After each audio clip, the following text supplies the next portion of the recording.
আচ্ছা, অনেকে বলছে যে আপনি কয়েকদিন অনেকটা আড়ালে ছিলেন, আন্দোলন নিয়ে আপনার কোনো বক্তব্য পাওয়া যায় কেন বলছে যে আমি অনেক আড়ালে ছিলাম বা সাব জুডিস ম্যাটারে আমার দ্রুত আইসাই কথা বলা, আমি এরকম, এখন তো আমি মেম্বার অফ পার্লামেন্ট, আমাকে তো অনেক বুঝে শুনে কথা বলতে হয়।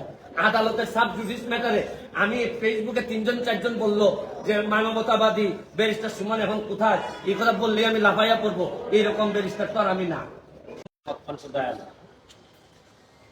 কোটা আন্দোলন, কোটা সংস্কারের আন্দোলন চলতেছে। আপনারা জানেন যে গতকালকেও বিভিন্ন জায়গায় মারামারি হয়েছে, আমরা অনেকেই নিউজে দেখছি। আমার কাছে মনে হচ্ছে আজকেও দেখলাম যে ছাত্রলীগের প্রোগ্রাম দিয়েছে, আবার যারা কোটা সংস্কারের জন্য আন্দোলন করতেছেন তারাও প্রোগ্রাম দিয়েছে। তো মোটামুটি দেখা যাচ্ছে যে একটা মারামারি অবধারিত। এই পর্যায়ে আমার কাছে মনে হয়েছে যে আমি একজন এমপি হিসাবে আমার কিছু কথা বলা দরকার। প্রথম যে কথাটা বলতে চাই যে মাননীয় প্রধানমন্ত্রী, সরকার প্রধান, উনিও কোটা সংস্কারের কথা বলেছেন। যারা আন্দোলন করতেছেন তারাও একটা যৌক্তিক সংস্কার চাচ্ছেন। তো দুইজনেরই তো চাওয়া এক, তারপরও এত আন্দোলন কেন হচ্ছে? এর মানে হচ্ছে গিয়ে দুইজন দুইজনের প্রতি হয়তো বিশ্বস্ততা কম, অথবা দুইজন দুইজনকে বুঝে উঠতে পারতেছেন না। আমার কথা হচ্ছে যে একজন যদি বলতো যে না একেবারে কোটা থাকবে না, আর একজন যদি বলতো কোটা থাকবে, তাইলে না হয় আন্দোলনের মাধ্যমে এটা করা যেত।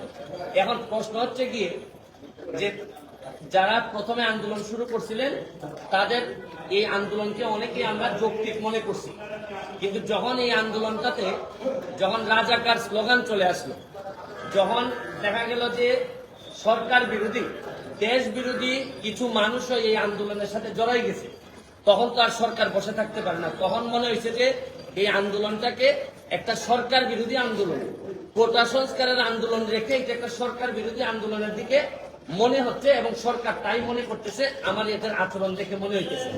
তা আমার কথা হচ্ছে যে আন্দোলনটা ছিল একটা যৌক্তিক, কোটা এই যে যৌক্তিক সমাধানের জন্য সংস্কার, এই সমাধান থেকে এখন চলে যাচ্ছে পুরা দেশ বা এই সরকার বিরোধী আন্দোলনে, বা কে রাজাকার কে এইসব আন্দোলনে চলে গেছে। আমি যেটা বলতে চাই, এখানে আরেকটি পক্ষ যুক্ত হয়েছে। এটা হচ্ছে গিয়ে যে এই কোটা সংস্কারের বিষয়টি আদালতের এখতিয়ার।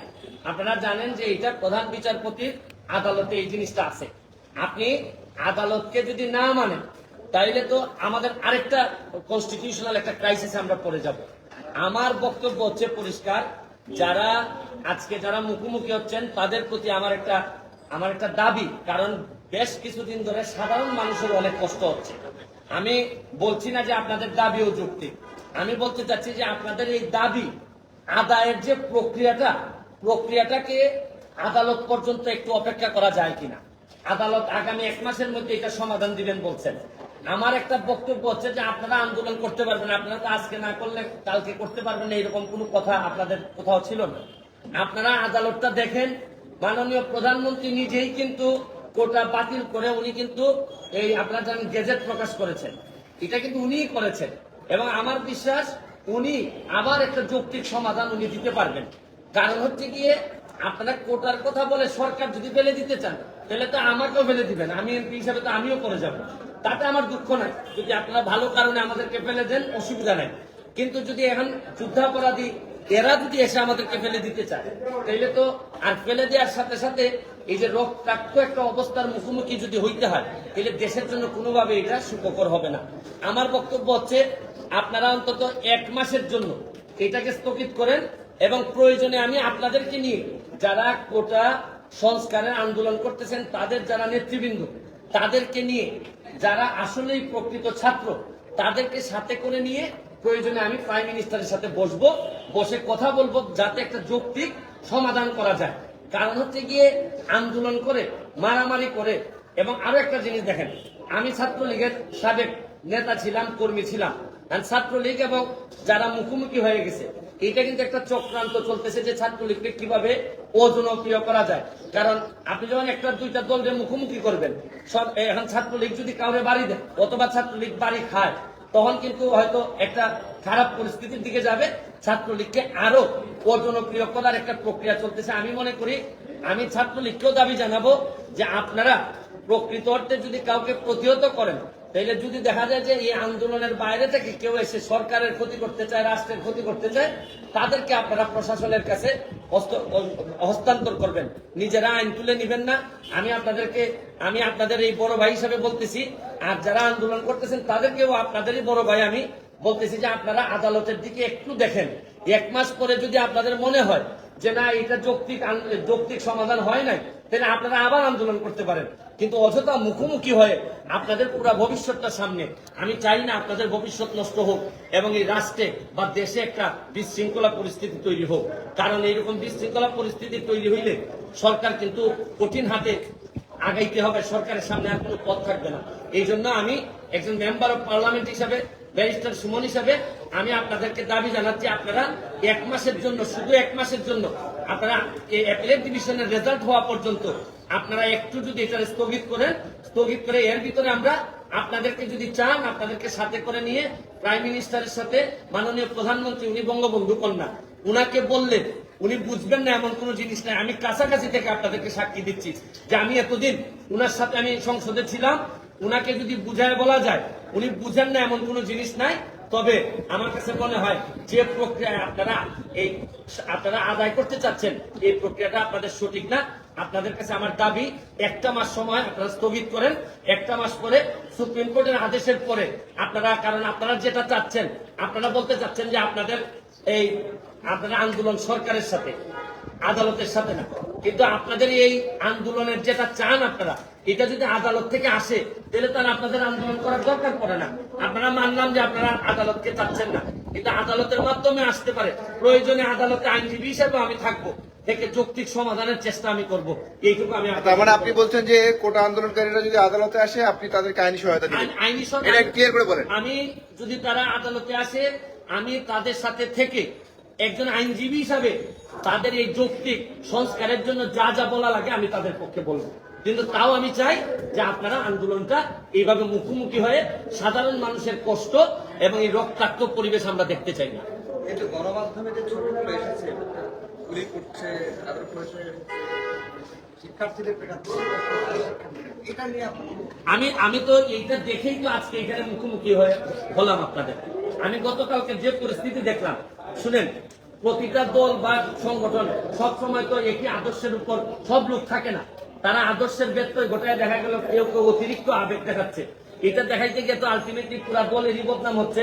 বা ধরেন সাধারণ আন্দোলনকারীদের পক্ষে যদি কেউ ছাত্রলীগকে মারে বা অমুককে মারে, তখন তাদেরও বদনাম হচ্ছে। আমার কথা হচ্ছে যে সংঘর্ষের মধ্য দিয়ে, সন্ত্রাসের মধ্য দিয়ে এগুলাতে কোনো সমাধান আসবে না, বরং আমরা আরো পিছাই যাব। আমরা সামনের দিকে আগাচ্ছি। বঙ্গবন্ধুর সোনার বাংলা বানানোর জন্য আমাদের সবাইকে একটু ধৈর্য ধরতে হবে। আমি শুধু 1 মাসের সময় চাচ্ছি যে আদালতের সিদ্ধান্তের মধ্যে সবাই সব পক্ষে অপেক্ষা করার জন্য। আমি তো বলছি না যে আপনারা আন্দোলন একেবারে বন্ধ করে দেন। আমি বলছি যে এই 1 মাস আপনারা আদালতের সিদ্ধান্ত দেখেন। প্রয়োজনে আমরা প্রাইম মিনিস্টারের কাছে যাই, গিয়ে ওনার সাথে কথা বলি। কারণ উনি তো শুধু প্রাইম মিনিস্টার না, উনি তো বঙ্গবন্ধু কন্যা জননেত্রী শেখ হাসিনা।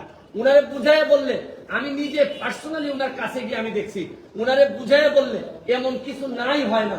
আপনি জানেন আমাকে মৃত্যুর হুমকি দিছিল, আমি প্রাইম মিনিস্টারকে গিয়ে বলছিলাম, উনি প্রায় 3 থেকে 4 দিনের মধ্যে বাধ্য করছেন আমাকে যারা হুমকি দিল তাদের সবাইকে ধরতে, এবং যারা যারা এগুলোর সাথে ইনভলভ। কারণ আমি জানি যে উনারে বুঝায় বললে কতটুকু বোঝানো যায়।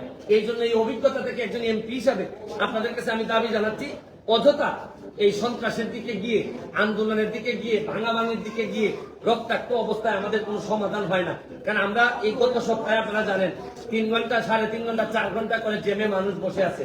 আমরা তো কিছুটা এগুলা থেকে মুক্তি পাইতেছি, কেন আবার এগুলাতে আমরা ফিরে যাব? আচ্ছা, আপনি এত কিছু বললেন, কিন্তু কালকের যে পরিস্থিতিতে কিন্তু আন্দোলনকারীরা যতটা না করেছে তার থেকে বেশি করেছে ছাত্রলীগ। সবাই মনে এবং সবাই দেখেছে। তাদের প্রতি আপনার কোনো? আমার বক্তব্য হচ্ছে কি, আমি তো বলছি যেহেতু আমি ছাত্রলীগের সাবেক নেতা, ছাত্রলীগের তো সবাই তো সব পাবে। আমি বললাম না, অতি আবেগে অনেকে কালকের ঘটনাটা আমাকে কষ্ট দিছে। এই কারণেই তো আমি আজকে এখানে এসে দাঁড়াইলাম। আমার কাছে মনে হয়েছে যে ছাত্রলীগ এবং সাধারণ ছাত্রছাত্রীদের মধ্যে যা হয়েছে তা অত্যন্ত দুঃখজনক, এবং এই দুঃখজনক পরিস্থিতি এড়াইতে হবে যে কোনোভাবে। এইটা পরিপূর্ণভাবে চিকিৎসার ব্যবস্থা করা এবং যারা যারা দায়ী কারণ আপনি যেই হন না কেন আপনি আরেকজনকে মারতে পারবেন না। আপনি কোনো আপনার সমস্যা থাকলে আপনি অথরিটির কাছে তুলে দিতে পারবেন।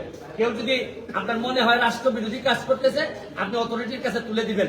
কিন্তু এটা যে পক্ষেই হোক, ছাত্রলীগই হোক আর যেই হোক, আমার কাছে মনে হয় তো অন্যের উপর হাত তোলাটা কোনোভাবে কেউ মেনে নিবে না।